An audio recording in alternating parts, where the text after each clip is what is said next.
Good morning students. आज की इस वीडियो में आप देख सकेंगे रसखान के प्रश्नों के उत्तर, जिन्हें हमने लिया है क्षितिज कक्षा 9 सवैये से। ये प्रश्न उत्तर आपकी पाठ्य पुस्तक के हैं। पहला प्रश्न है, ब्रजभूमि के प्रति कवि का प्रेम किन किन रूपों में अभिव्यक्त हुआ है, या फिर कवि रसखान ने ब्रजभूमि के प्रति अपने प्रेम को किस प्रकार प्रकट किया है। ये दोनों ही प्रश्न आ चुके हैं। कवि को ब्रजभूमि से गहरा प्रेम है। वह इस जन्म में ही नहीं वरन अगले जन्म में भी ब्रजभूमि का वासी बने रहना चाहते हैं। वासी का मतलब वहाँ के निवासी। ईश्वर अगले जन्म में उसे ग्वाला बनाए, गाय बनाए, पक्षी बनाए या पत्थर बनाए, वह हर हाल में ब्रजभूमि में रहना चाहते हैं। वह ब्रजभूमि के वन, बाग, सरोवर और करील कुंजों पर अपना सर्वस्व न्यौछावर करने को भी तैयार हैं। प्रश्न नंबर 2, कवि का ब्रज के वन, बाग और तालाब को निहारने के पीछे क्या कारण है। उत्तर है, कवि ब्रजभूमि के वन, बाग और सरोवर इसलिए निहारना चाहता है क्योंकि इनके साथ कृष्ण की यादें जुड़ी हुई हैं। कभी कृष्ण इन्हीं में विहार किया करते थे। विहार मतलब विचरण। इसलिए कवि उन्हें देखकर धन्य हो जाता है। इट मीन्स उन स्थानों को देखकर धन्य हो जाता है। प्रश्न नंबर 3, एक लकुटी और कामरिया पर कवि सब कुछ न्यौछावर करने को क्यों तैयार हैं। लकुटी मीन्स लाठी और कामरिया मीन्स कम्बल।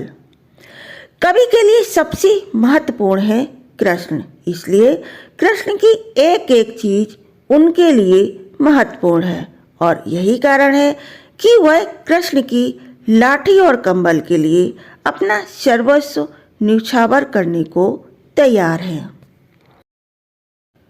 प्रश्न 4, सखी ने गोपी से कृष्ण का कैसा रूप धारण करने का आग्रह किया था। अपने शब्दों में वर्णन कीजिए।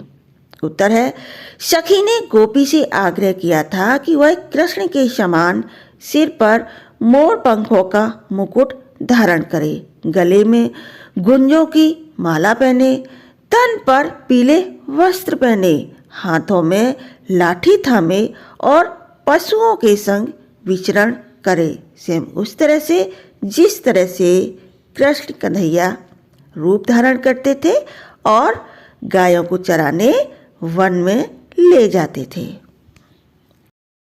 प्रश्न 5, आपके विचार से कवि पशु, पक्षी और पहाड़ के रूप में भी कृष्ण का सानिध्य क्यों प्राप्त करना चाहता है। सानिध्य का मतलब होता है उनका अपनापन।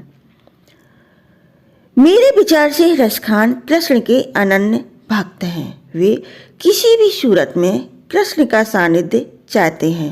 इससे उनकी भक्ति भावना तृप्त होती है, इसलिए वे पशु, पक्षी या पहाड़ बनकर भी कृष्ण का संपर्क चाहते हैं। प्रश्न 6, चौथे सवैये के अनुसार गोपियां अपने आप को क्यों विवश पाती हैं। उत्तर है, इस सवैये के अनुसार गोपियां कृष्ण की मुरली की मधुर तान तथा मनोहर मुस्कान के कारण अपने आप को विवश पाती हैं। वे आपा खो बैठती हैं और कृष्ण के वश में हो जाती हैं। आपा का मतलब होता है वो अपना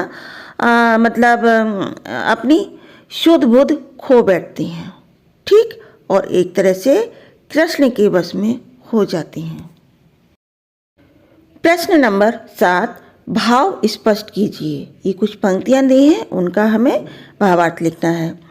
पहली पंक्ति है, कोटिक एक कल धौत के धाम, करील के कुंजन ऊपर बारों। इसका भाव है, रसखान ब्रजभूमि से इतना प्रेम करते हैं कि वे वहाँ के कांटेदार करील के कुंजों के लिए करोड़ों महलों के सुखों को भी न्यौछावर करने को तैयार हैं। आशय है कि वे महलों की सुख सुविधा त्याग कर भी उस ब्रज भूमि में रहना पसंद करते हैं। अगली पंक्ति है, माई रीवा मुख की मुस्कानी संभारी न जई है, न जई है, न जई है। इसका भाव है कि एक गोपी कृष्ण की मधुर मोहिनी मुस्कान पर इतनी मुग्ध है कि उससे कृष्ण की मोहकता झेली नहीं जाती, इट मीन्स बर्दाश्त नहीं की जाती। वह पूरी तरह उस पर समर्पित हो गई है। प्रश्न 8, कालिंदी कुल कदम की डारण में कौन सा अलंकार है? उत्तर है, इसमें का वर्ण की आवृत्ति के कारण अनुप्रास अलंकार है। आप देख सकते हैं कालिंदी में का, कुल में का और कदम में का, इट मीन्स एक ही वर्ण यानी कि अक्षर बार बार आया है और इसलिए यहाँ पर अनुप्रास अलंकार होगा।